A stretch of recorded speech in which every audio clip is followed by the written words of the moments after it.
What's up, people? This is Rain Manisher, and today I wanted to address the Makoto Shinkai's phenomena to some extent. Suzume no Tojimari is out there. Shinkai is traveling across the world, touring, having his film awards, interacting with the audiences in different countries. He even spoke to Indian people, so haha. um, yeah, so it has been quite fun, I suppose. I mean, anime as a culture has been kind of propagated out there into the mainstream, and we are living into the nightmare that Gigak used to talk about back in the days, the day when people will be talking about Attack on Titan episodes in the streets, and that has come true. That's where we're living today. I personally am very possessive about this medium, so I understand the gatekeeping nature that you may kind of witness here, and I apologize about that. I don't mean to stop anyone from experiencing these amazing things that I personally feel a lot for. Given that, I have my own justifications of why I would gatekeep something, and I can have enough debates about that. But anyway, Makoto Shinkai's journey has been something that I have been witnessing for over many years now, and back like 10 years ago when I first watched Garden of Words, I think, I fell in love with that movie. I fell in love with what that could do to me in 45 minutes, and I was bawling my eyes out and I was crying a lot, and that experience was amazing. Today I can kind of understand and kind of take a look back at what the movie is actually like, and it's may not be one of the best things out there, but still, given the time frame and the span of 45 minutes with the story being told, was I enjoyed it, and I still kind of do enjoy the fact that people can tell small and short stories and still make it beautiful. I do have faith in that. I think that can be done with 5 minutes and 10 minutes and whatever that length of the story may be. The execution really does matter, and that's what Makoto Shinkai was always living up to. Given all of that, yeah, so we had that back in the days, and then we had 5 centimeters per second, which the entire community fell in love with. Children of Chase Voices was a beautiful movie which not many people in the community were aware about, but that was one of the mystical and fantasy elements that he had dwelt in as a director that he had not done enough of. So that was one of the things I used to crave a lot more from him, I would say, because 5 centimeters per second and the Garden of Words were more into the realistic domains of like real life nonsense and how uh, whatever that is about. But Children of Chase Lost Voices, I loved it because he really tried to dwell in the fantasy element to the extent that he wanted to, I guess. It was not one of the best and the most amazing movies, but it's a really good watch for you to be sitting at home and having your amazing time at 7 o'clock in the evening or something. It's a good movie. Given all of that, I remember back in 2013 we had kind of already had got the news that Shinkai is working on his big project, which would be probably taking about 3 or 4 years for it to come out. I think it was 3 years, and then fast forward to 2015 or 16, that did happen. Kimi no Na came out, and it blew up. The fucking community blew up. It blew up outside the community. I got so overwhelmed that I did not watch it for about 6 months. I mean, I'm not a theaters guy. I still watch things at home, preferably. I mean, I have been to theaters for his last 2 movies, Weathering with You and Suzume no Tojimari, which we will kind of talk about because that's what this video is supposed to be about, and my disappointment concerning those 2 things. But anyway, Your Name was beautiful. I watched it at home like 6 months into the theater release after that, and I cried, I bawled my eyes out, and I fell in love because I got what I wanted out of Shinkai. He was dwelling finally, full-fledgedly, into the fantasy element that I wanted him to. And that movie kind of pretty much gave me everything, from the cosmic perspective to time stuff and the romance element and the high school and the freaking disasters and catastrophe. It was amazing, right? Overall, his experience of 2 hours, I was like, thank you, fucking thank you. Still heavy respect for Shinkai to be able to like put something out there and be able to actually put his name out there that could be put alongside some of the other directors. Not maybe, but like he's definitely young, and people like Satoshi Kon and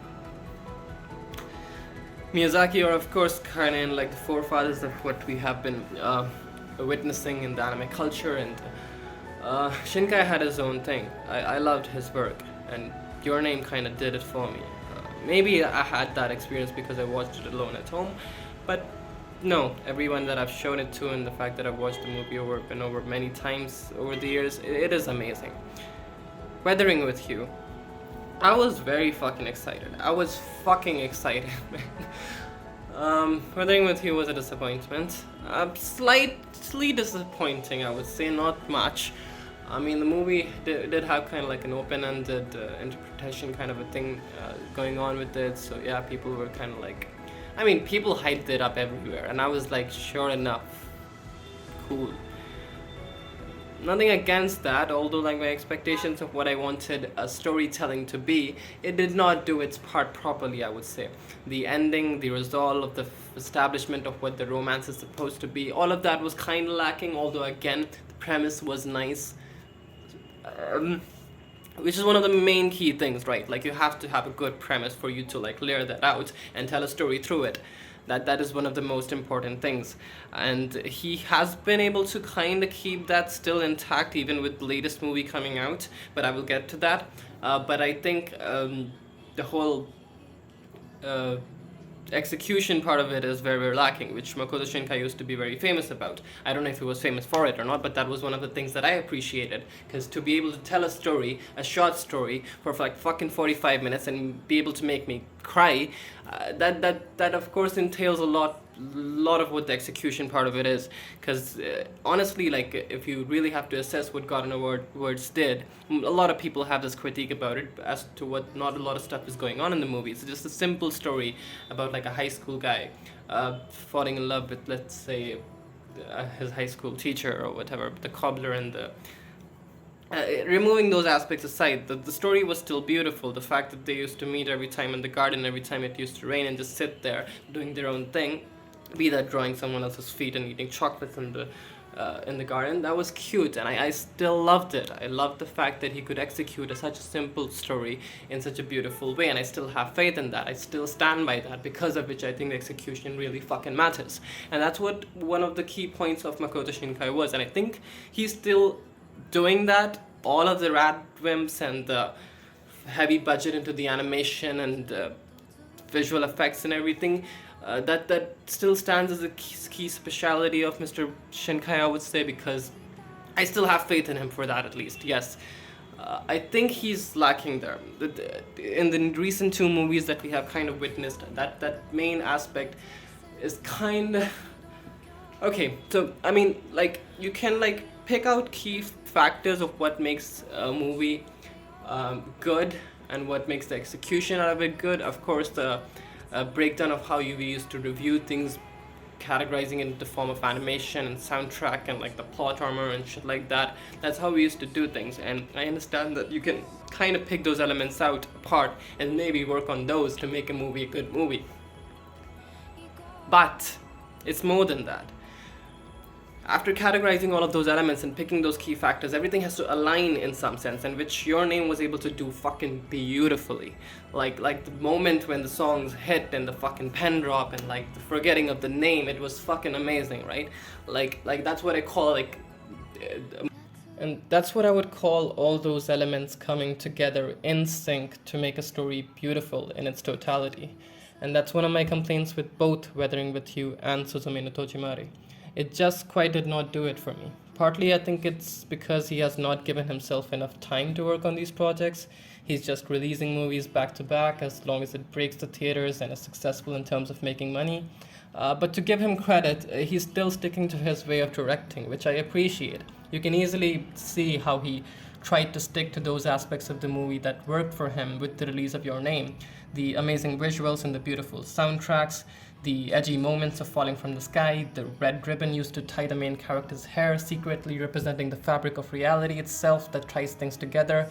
I don't want him to run away from his original interests and give me something that is not original to him. Fundamentally, the premise of both Weathering with You and Suzume is beautiful. But the problem is that that's all that is beautiful. The story of a girl who can control the weather but starts to literally disappear by the virtue of having the ability to use that power had a lot more potential. I honestly believe Weathering with You was still better than Suzume. Suzume being about these lonely doors, which is pretty much depicted as the cause of all these earthquakes in Japan, and the so-called closers who stop these catastrophes from happening by closing the door. I liked it. The fact that what lies behind these doors was the concept of afterlife, which only certain people can interact with, can see but not enter, that was goosebumps worthy. But that is what the core premise of the story is, which I'm happy to see and proud of Shinkai to be able to dwell in such fantasies. But to tell that story, you have to keep the premise in the background, which is to be revealed layer by layer by the help of the surface level narratives that you first introduce the audience to. And those surface level build up of narratives is what is missing in both the last movies. Imagine if Your Name started with revealing the fact that our two main characters are living in two different timelines, and that Taki-kun is already aware of this comet hitting this village even before the dreams intertwined. That would defeat the entire purpose, and that is exactly what happens in Suzume. There's nothing being revealed at the end of the story for the audience to be overwhelmed by. Uh, Even the mother backstory, which justifies Suzume's ability to interact with the afterlife, did not feel that special because most of it was already told to us. And that is in some way a lack of content. Just the music alone is not going to do it. Just the beautiful visuals is not going to do it. At this point, it feels like he's making film-length AMVs. Having said that, incorporation of soundtracks into the scenes in Suzume was meh, to say the least. It was wrong in many places. Same disappointment with Weathering with You. It definitely did it a bit better, but again, Grand Escape is a beautiful song which could have been used in a way better way. Uh, Keeping these things aside, my main critique is obviously in relation to how you reveal the core premise of the show by having the right build-up, which I think honestly requires more time, effort, and energy because I see the love.